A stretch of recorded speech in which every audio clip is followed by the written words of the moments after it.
त्र्यंबकेश्वर मंदिरात दर्शन पासेसचा काळा बाजार उघड. श्रावणात गर्दी वाढताच 5 जणांच्या टोळीवर पोलिसांची कारवाई. नमस्कार, मी धनंजय पवार. मनपा वृत्त 24 तास या आपल्या आवडत्या यूट्यूब चॅनलवर पुन्हा एकदा हार्दिक स्वागत करतो. बातमी आहे एका धार्मिक आस्थाला धक्का देणारी. तर चला मग तुम्हाला बातमीद्वारे जागृत करूया. नाशिक जिल्ह्यातील धक्कादायक घटना उघडकीस आली असून श्रावण महिन्यात त्र्यंबकेश्वर ज्योतिर्लिंगवरील शिवभक्तांची आस्था हेरून शिव मंदिराला सोडले नाही. श्रावणात त्र्यंबकेश्वर ज्योतिर्लिंग महिन्याच्या पहिल्या दिवशी नाशिकच्या त्र्यंबकेश्वर मंदिरात मोठ्या भाविकांची गर्दी उसळली असतानाच दर्शनासाठी दिल्या जाणाऱ्या देणगी पासेसमध्ये काळा बाजार होत असल्याचे धक्कादायक प्रकरण उघडकीस आले आहे.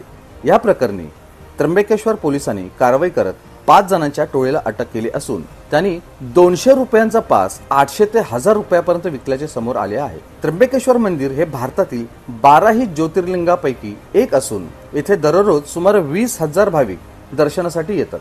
त्यापैकी 5,000 भाविकांना मंदिर ट्रस्ट मार्फत 200 रुपये शुल्क आकारून देणगी दर्शन पासेस दिले जातात. त्या 2,000 ऑनलाईन व 3,000 ऑफलाईन पासेसचा समावेश असतो. मात्र या ऑनलाईन पासेसमध्येच मोठ्या प्रमाणावर फसवणूक होत असल्याचे तपासात स्पष्ट झाले आहे. पोलीस तपासात उघड झाले आहे की टोळी बनावट नावे, आधार क्रमांक व मोबाईल नंबर वापरून दररोज 200 ते 300 पासेस बुक करत होती. हे पासेस नंतर मंदिर परिसरात 500 ते 1000 रुपयांना विकले जात होते.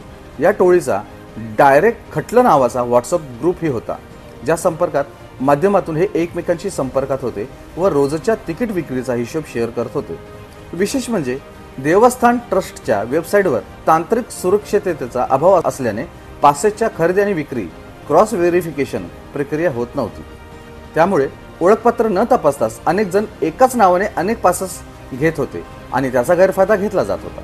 देवस्थान ट्रस्टचे विश्वस्त पुरुषोत्तम कडलग यांनी या प्रकारची गंभीर दखल घेत वेबसाईटमध्ये लवकरच तांत्रिक सुधारणा केली जाणार असल्याचे स्पष्ट केले आहे. तसेच पोलिसांनी अटक केलेली टोळी ही फक्त एक झलक असून यात देवस्थान ट्रस्टच्या काही कर्मचाऱ्यांचा सहभाग असण्याची शक्यता तपासात व्यक्त करण्यात आली आहे.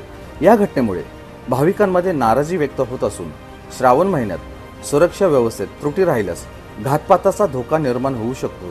त्यामुळे दर्शन प्रक्रियेत पारदर्शकता आणणे आणि सुरक्षेच्या उपाययोजना तातडीने अंमलात आणणे आवश्यक आहे. नमस्कार.